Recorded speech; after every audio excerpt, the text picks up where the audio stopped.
Hello and welcome back to the SME Corporate Governance Bootcamp.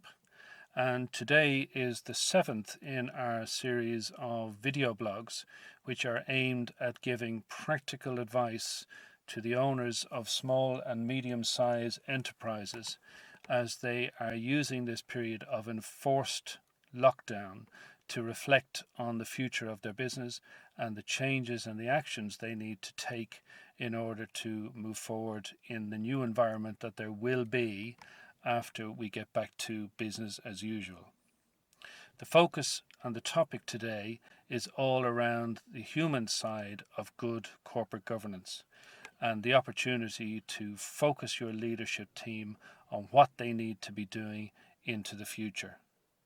It comes from the basic riff, the governance riff, that good corporate governance is entirely dependent on the people in the organization and that they are consistent in implementing the policies, the procedures, and the culture that you want to establish in the business, such that it becomes part of the everyday operations and the culture you want to promote across the business. Now, to start, I'll be reflecting on a series of statements which will help you to evaluate the leadership team as a starting point in the business, and then you'll be able to identify any critical gaps that you need to focus on, and then in turn to develop an action plan which will help you to start to plug some of the gaps and to make some of the changes in the leadership team that you need for the future. The first area of statements is all around the competencies of the leadership team. In other words, do you have the right skills and expertise in the leadership team right now? So, starting down through this list, here are a couple of statements that you can reflect on. The first is the business has the right level of skills and expertise. At a very, very high level, do you believe as a starting point that you have the right level of skills and expertise in the leadership team to guide this business into the future? Secondly, and it's a very important distinction, do you believe that the management and the team around them have sufficient experience, which is different from expertise? There is going to be a huge number of changes, a huge number of difficult implementation that's going to come about after we return to business as usual. And you need around you experienced people who've gone through change management, who've taken tough decisions and have experience of dealing with the people side of any changes that they've had to do in the past. So not only is expertise important, but also experience. The third statement is to say that the management and the team have sufficient training to develop their skills. Reflecting on the whole investment in training and development of your leadership team, have you as an owner done enough to invest in them to get them to the right level of skills and core competencies that you think are required for the future? The fourth statement, the management and the team work together in support of the vision. And this comes back from the topic of an earlier blog, which is all around the vision statement of the business.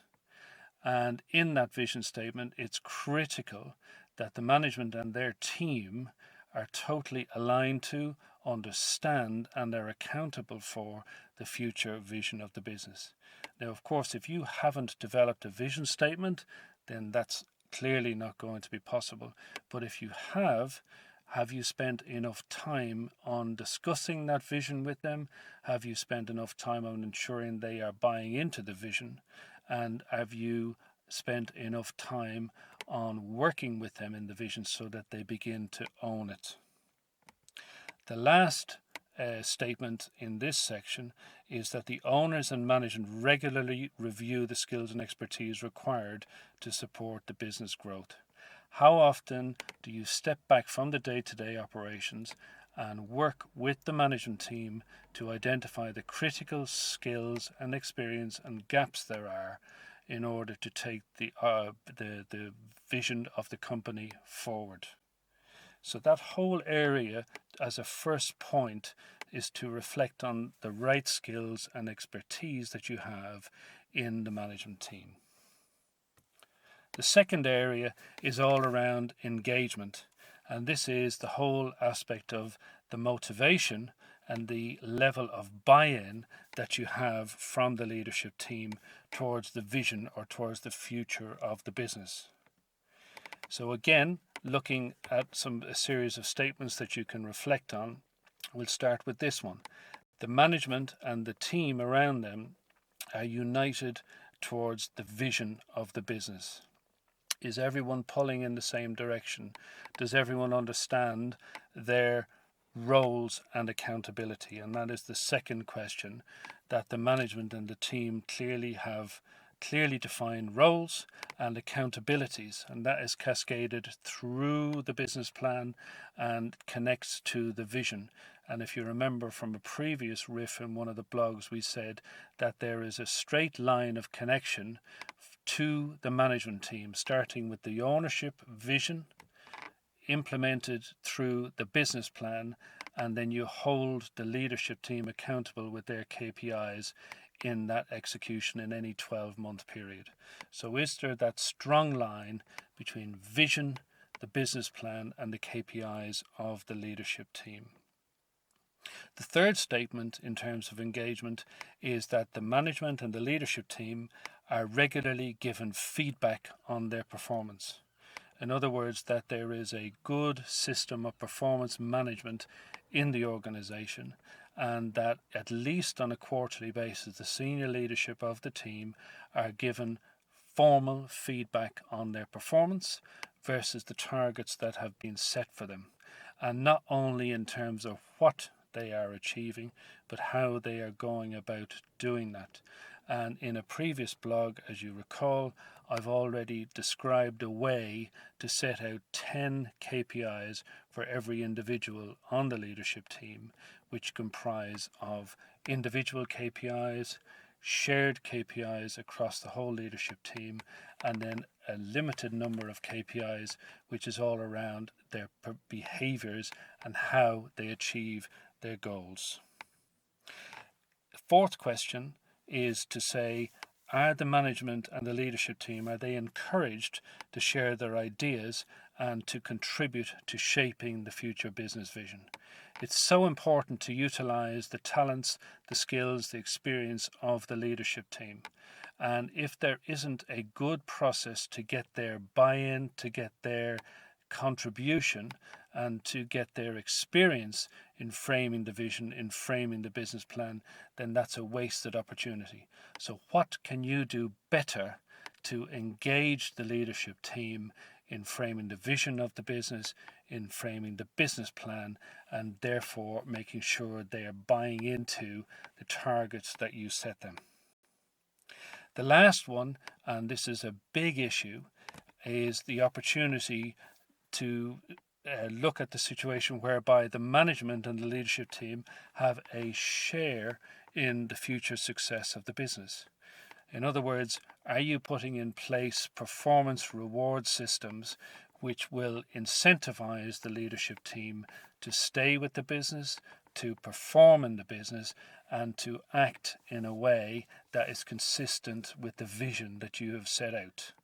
And there are a whole load of opportunities around performance reward systems, and these can include everything from profit share to bonuses to share ownership and a whole load of other things.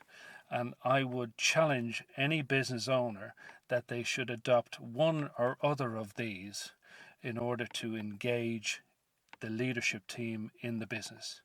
And of course, framing that performance management structure will be all about what you can afford, what you want to put at risk, in other words, what you want to offer, and what is legally possible, etc.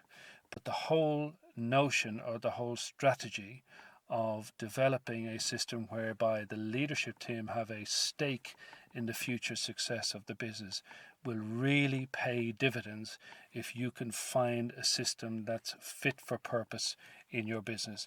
And if you don't have one, then the question has to be asked, why not?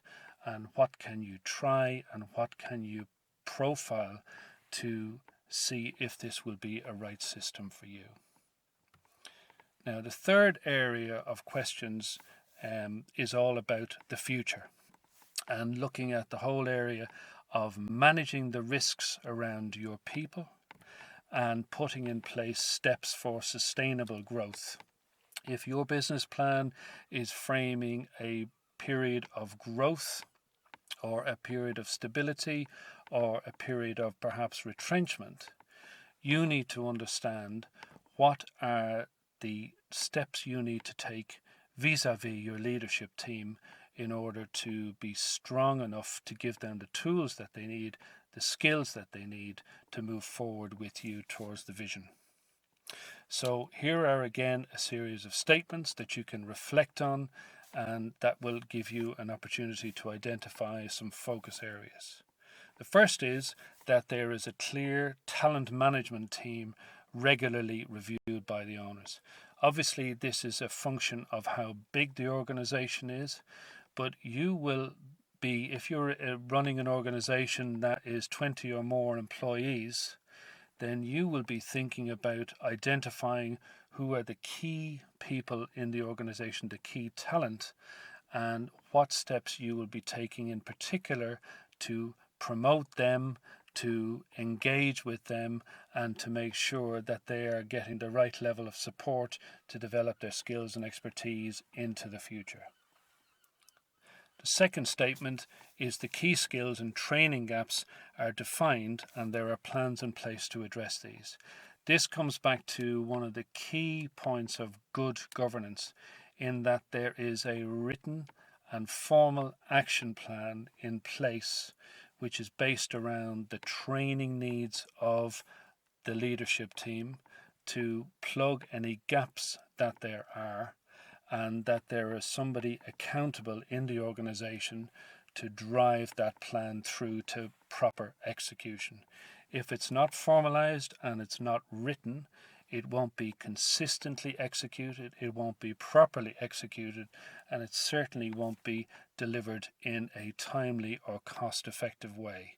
So I would urge all business owners, depending on the size of the organization, to have in place a formal written plan for the development of their leadership team. The third statement is all around there is a succession plan in place for critical positions. So looking to the future over the next 3 to 5 years, what are the likely events that are going to impact on the makeup of your leadership team? You may be at risk of losing some people to competitors. You may be at risk of losing some people to retirement, or you may be at risk of losing some people to illness, or you may be at risk of losing some people towards other causes that you will have particular to your organization. So looking at the critical people and the critical positions, if those gaps or those episodes are going to happen over the next 3 to 5 years, you should have in place a written succession plan as to the steps you are going to do to replace those key positions, to replace those key individuals. And obviously that will be worked out with whoever is responsible for human resource planning in the organization, or as part of a discussion with the leadership team. And that leadership team plan and the succession plan should be made known to the board and properly reviewed by the board on a periodic basis. The fourth statement is all around the future engagement of the business with the leadership team and keeping them properly informed on how the owners see progress towards the vision. It's so important, and it will become even more important when there is significant change going on in the organization, that the leadership team are given timely and good communication about the progress that's being made towards that vision, what issues are arising, what's expected of them, and so that they can feel part of that journey and they can feel engaged with that journey. And then the fifth statement, and the last statement around future stress testing, is all about what steps are you taking as an owner of the business to retain the key people in your organization.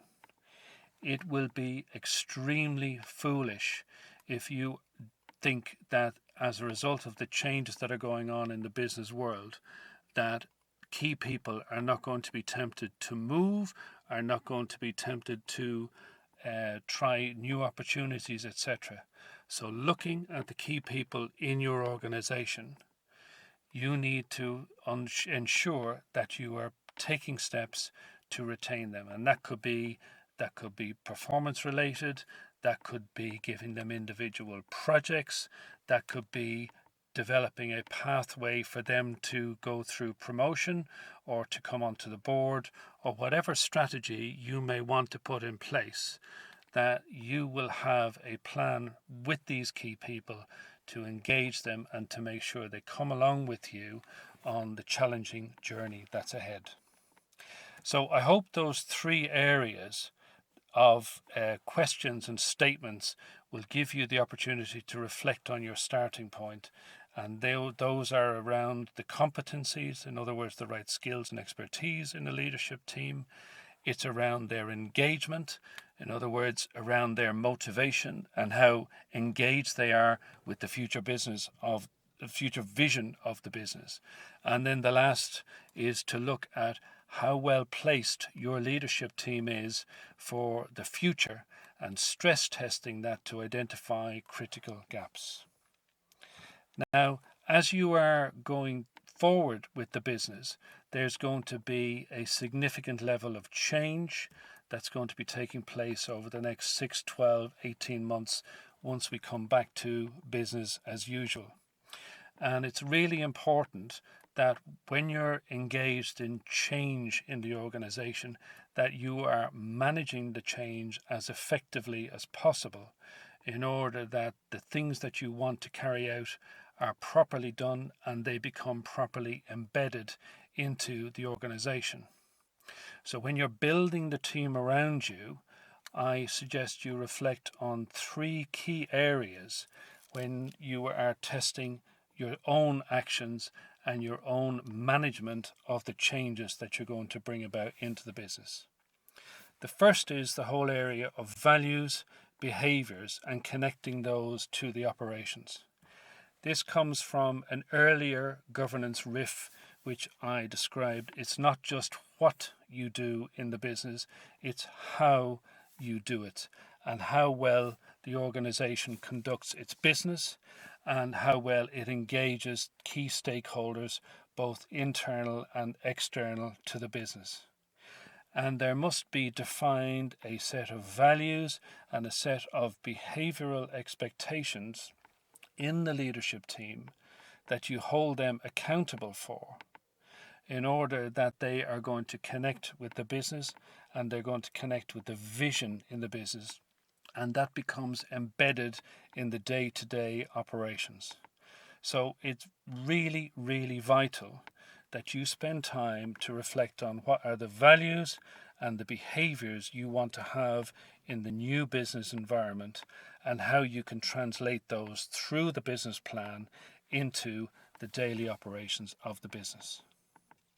The second area will be to understand any resistance that you encounter by the leadership team and what steps you can take to deal with that resistance. Ultimately, if the case for good governance is made and the changes that you're going to bring forward, if that is a well-made case and the leadership team can connect with it personally, then you're going to have the right governance culture in the business and you're going to be well on your way to executing the vision.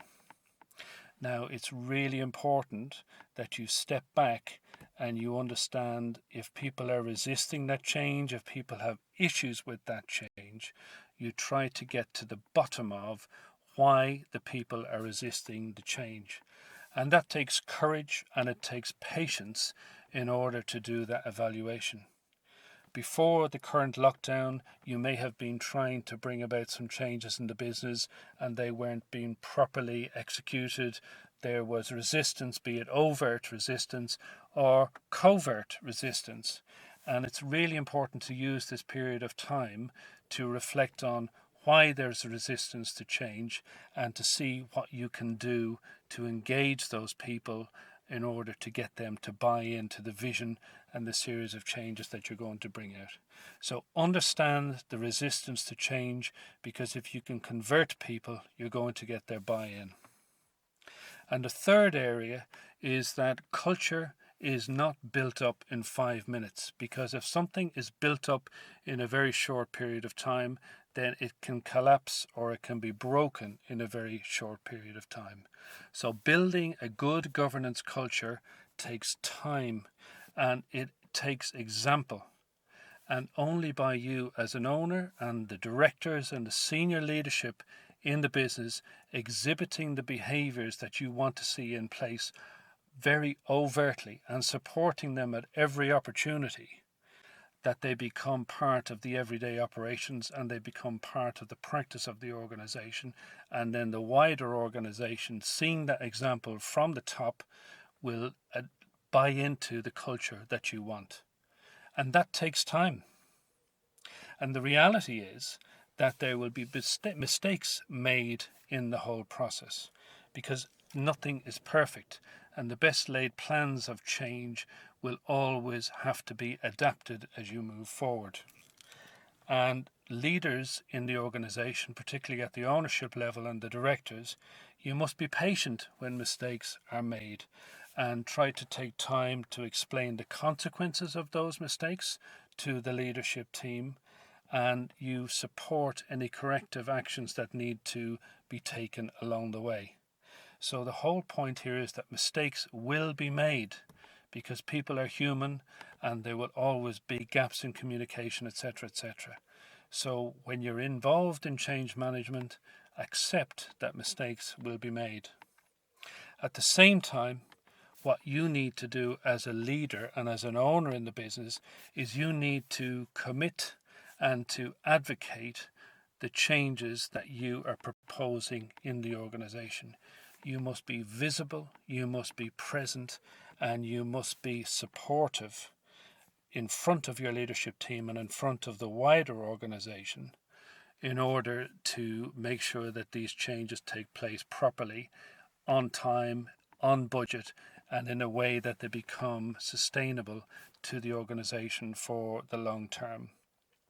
Now, sometimes if you don't have that level of expertise or you don't have the right skill set as an owner to bring about this set of change management actions, it's a wise thing to recognize that and to bring on board some outside expertise to help you to execute those changes and to guide you through the process, because at the end of the day, every change management project is different, and you as an owner or you as a leadership team or directors will be learning as you move forward.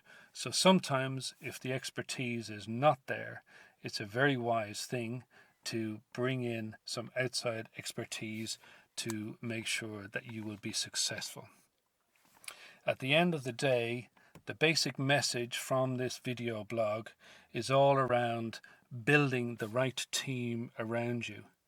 And it's vital as you move forward to the post-COVID timeline that you will be able to recruit, train, and invest in a team that's aligned with you and will help you to deliver your vision. And I hope this series of questions will be helpful for you as we wrap up now, to understand that basically good governance is directly connected to the people that you have in the organization. And you need to ensure that your leadership team has the right level of competencies, that they are properly engaged, and that they are set for future success as you move into the next steps of the business. And you have an opportunity identifying the gaps, identifying the key issues that you need to focus on to build the team and to build the culture that you want. And if you do that in a strong, systematic, focused way where you are an advocate for this, then you will be well on your way to delivering a very, very successful culture in the business, which is going to help you to achieve the vision. So I hope today's video blog has been useful and thought-provoking, and as usual, please connect with me or give me some feedback on the email address there, or connect on Twitter. The next topic we'll be talking about will be external transparency, and I look forward to hearing from you in the next video blog. Thanks very much.